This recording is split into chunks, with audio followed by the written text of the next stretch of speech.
everyone, and welcome to my blog, Points on Politics.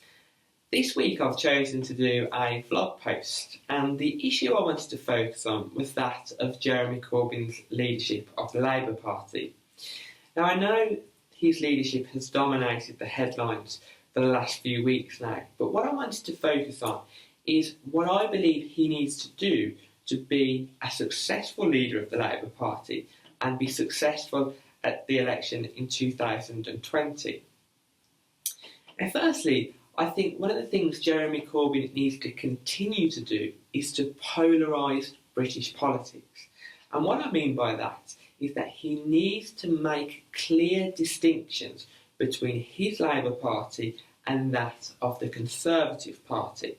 And I think that is one of the reasons why Ed Miliband lost the election in May this year, because he wasn't able to clearly define to voters what the difference was between his Labour Party and David Cameron's Conservatives. Some people may argue that there were differences between the parties. Yes, Labour did want to reduce tuition fees to universities from £9,000 to £6,000. And yes, Labour wanted to reduce the deficit by austerity, but through a greater period of time than the Conservatives want to. However, Labour under Ed Miliband still adopted an austerity approach to tackling the deficit. And the problem with this is that they were still singing from the same hymn sheet as the Conservatives on austerity. They believed that austerity was the right thing to do and the only way to tackle the deficit.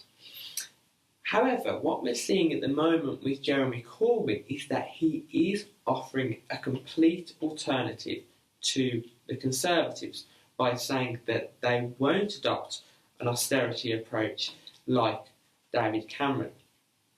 And I think this is quite a clever thing to do, because as we've seen, Jeremy Corbyn has got a huge mandate as leader by offering this new alternative approach. He can create a greater polarisation of British politics by making sure that he can try and gain the support of voters who perhaps felt disinterested with the Labour Party at the election, or they may not even vote themselves. They may be completely disinterested in politics themselves because they don't feel like someone represents them. And I think what Corbyn needs to do here is to try and reignite a class division in society.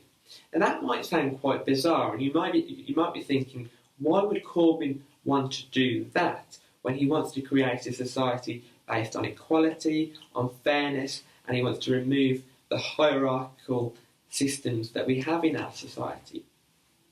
Well, to be successful, I think what he needs to do is to gain a definable group of people in society who they know that Labour and Corbyn will stand for them.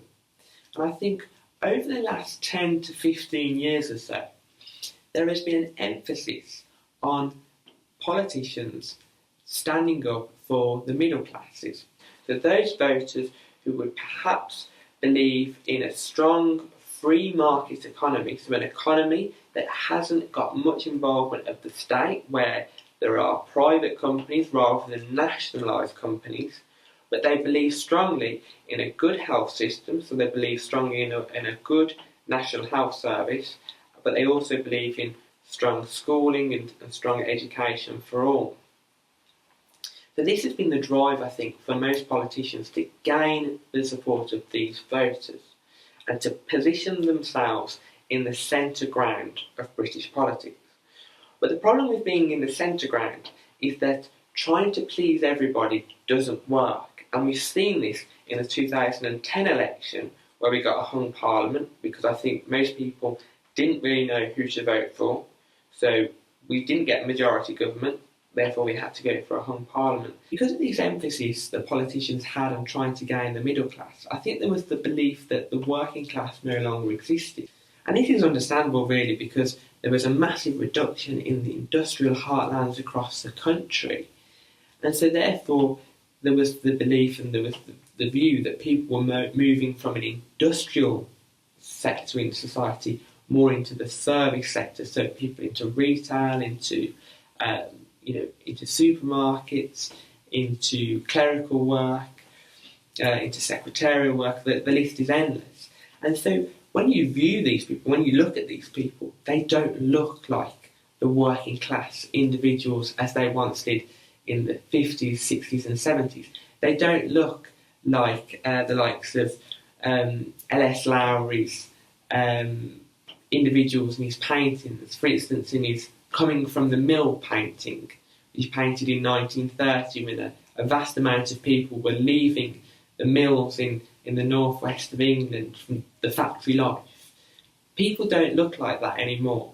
That was the definable working class back then. And now the problem is that there isn't really a definable working class in place. And I think this is one of the tasks for Jeremy Corbyn, to define this working class in order to say that he can stand and represent them.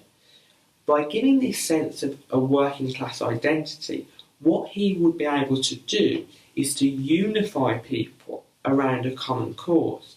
And I think this is one of the distinctions between the working classes in the 1930s and 40s and 50s, those that Lowry was depicting, that they had a common sense of a common identity with their fellow workers because they would live in similar houses, they would go to the same job every day, they would leave the factory with those workers. There was a definable individual there.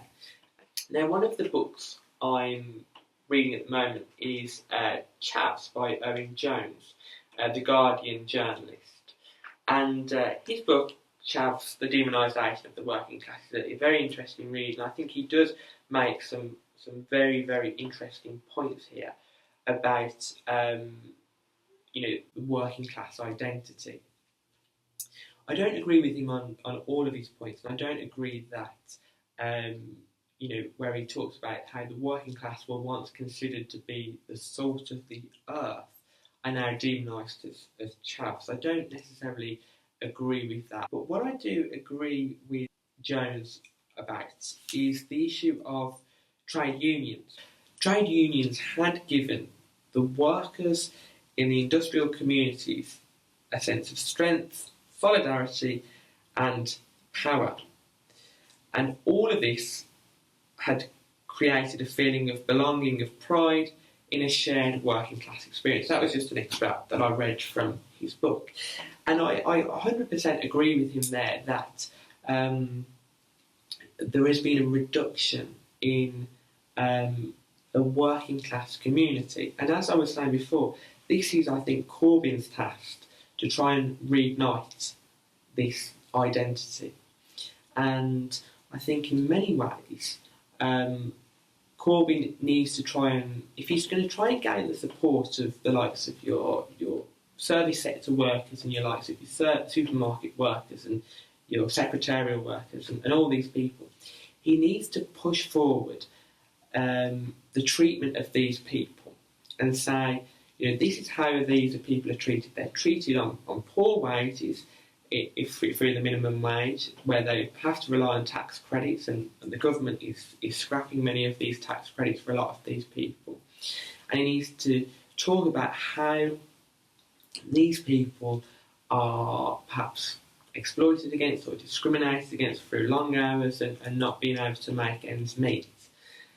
And here, I think if he can do that, if he's trying to appeal to these voters, he may be able to attract them to his cause, and therefore he can create this working class identity. I think in many ways he needs to discuss how trade union representation needs to be very strong within the retail sector. Labour is kind of showing this at the moment, and John McDonnell, the Shadow Chancellor, said in his speech at the Labour Party conference that he did want to restore trade union rights, and he wanted to have mutual forms of ownership and creating a modern tax collection system.